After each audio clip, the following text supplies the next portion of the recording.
Plaintiff Donna Gage met the defendant online, and they started dating. But little did Donna know that the defendant was addicted to internet pornography. Donna claimed she kicked the defendant out of her bedroom because she was sick of his porn addiction, and she's suing him today for unpaid rent and rental deposits. Defendant Eric Green admits that he likes to watch pornography, but insists Donna liked to watch with him.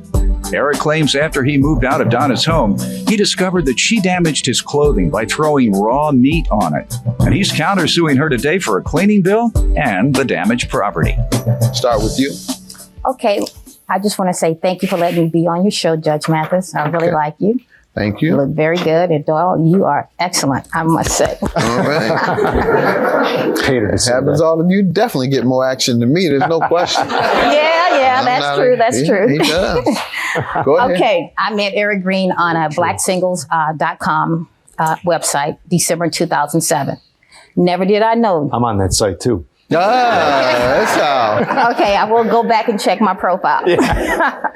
Never did I know, sir, what I was getting myself into. This man, Eric Green, is addicted to internet webcam porn. I come home from a trip. I came home in January 2009. Excuse me, Jan. Yes. It's when she's doing it with me. Is that still? If she's watching porn with Sir, you. we're not here to talk about that. We're here to talk You're the about one mentioning it. No. Lord have mercy. You're the one mentioning it. Now you want to talk about it when he says you're sitting right there with him watching it. Go ahead. Okay. I come home from Houston, Texas in January of this year. Tired, okay, but never too tired to have some sex. Mr. Green didn't want to do it that night. So we go to bed. Okay, late on that night, by 3 a.m, I get up, I hear some noise. So I go into the living room. There he is, buck naked on my Italian leather sofa in front of the computer, playing with himself. That made me very, very angry. Okay. I started having self-esteem issues. Judge. I'm thinking, hey, there's something wrong with me. You know, I may not be a stallion anymore, but I'm not out to pasture yet. Okay. So I'm like, okay, what's the problem here? I'm ready anytime you are. All you got to do is tap me on the shoulder. Let's go. Okay. So excuse me. That month goes by, sir. February of the next month, his children are over. He has a special needs son. Okay, his son will get up and move around at night. So I hear noises. I'm thinking maybe that's the little boy up. But it's actually the daddy on the webcam, once again in front of the computer on my leather sofa. Let me allow him to address this, ma'am. Okay, yeah. Let's say this. Now, yes, me and Ms. Gage and I did meet on internet dating. Okay. Ms. Gage and I also engaged on these things on the internet as well, together. So for her to say, oh, I did this all by myself, I'm this type of person, I beg to differ. Do you want to address her allegations that she found you by yourself? She did find me by myself. Mm-hmm. I ain't gonna, but you know what? That's the point I'm making, sir. If I'm at home in the bed, why is he by himself? She also labeled this as cheating. Now, when excuse me, it is cheating. I'm sorry. Okay.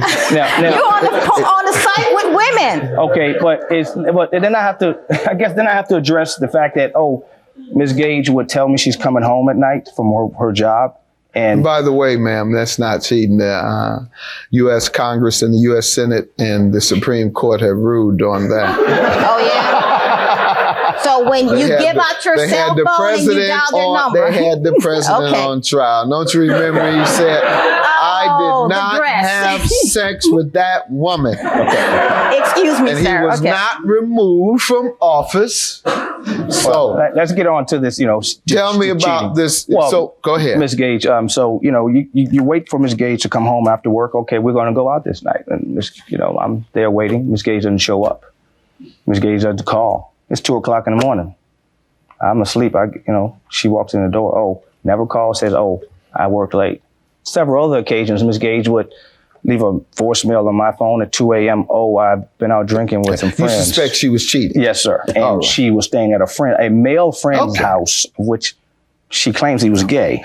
However, I would return the call and I wouldn't get a call. I answered. Okay. So. All right, ma'am. Let's get to the rent.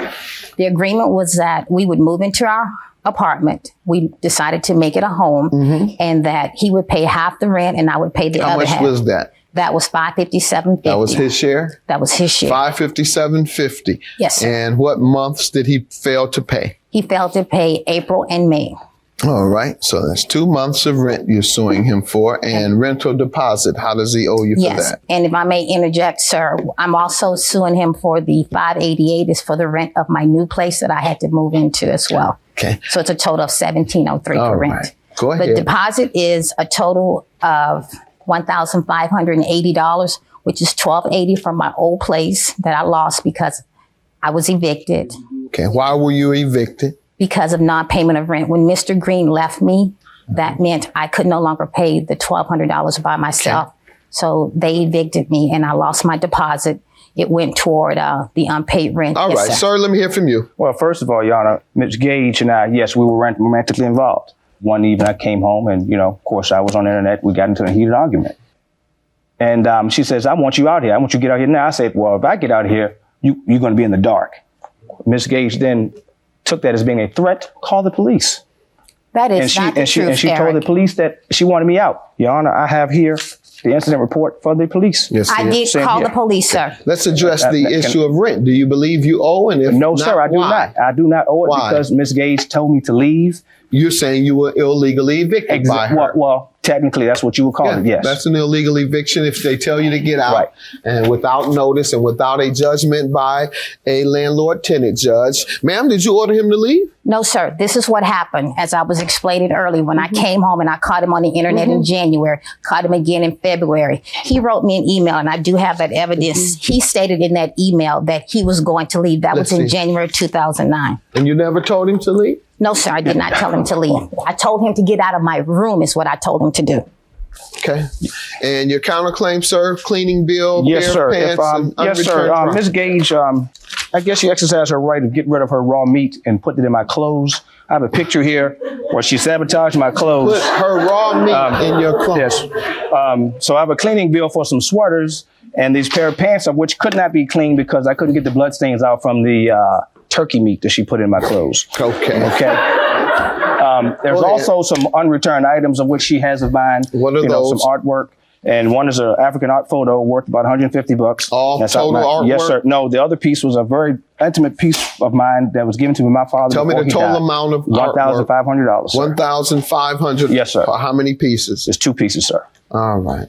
Well, what do you say with the incident he alleged with regard to his clothes? And did you withhold or are you withholding his artwork? No, sir, I'm not. And just to continue with what I was trying to say earlier, he did not leave until March of 2009. What happened is that once I found pictures on his internet and I asked him, he had a picture of an old fat lady, a little skinny girl. I mean, just all kind of girls.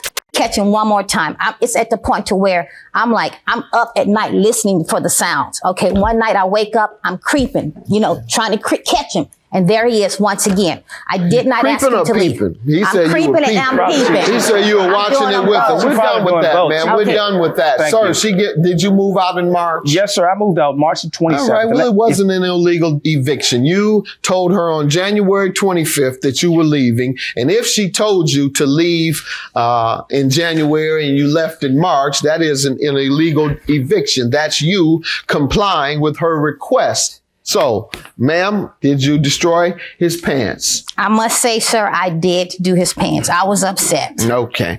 Tell me. As far as, I learned a trick, I must admit, from my daughter. And I was upset. Your daughter does the same thing. All right. Well, I'm not saying all the time. Let's talk about this artwork. I have no idea what artwork he's talking about. Did he ever have artwork there? Well, sir, if you look at my Mr. Green's financial situation, this expensive artwork that he has, if he only had $2.40 in his checking account, this irreplaceable expensive art, where did it come from?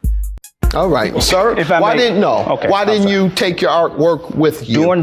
During the moving period of which I was moving, didn't notice it was gone until I went to hang my pictures up. Expensive artwork, you don't notice it's gone. Well, where was it located when it was there? It was in the living room. It was several pieces. In the living room, and when you're moving out, within 3 months, you never remember that you have expensive artwork in the living room. Don't believe you? You're not getting that.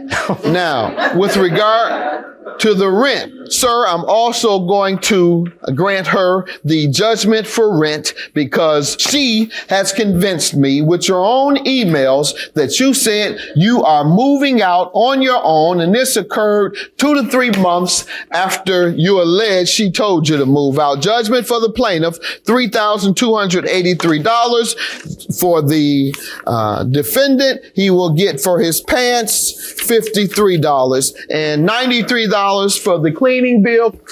That's your judgment, sir. Have a good day. Thank you.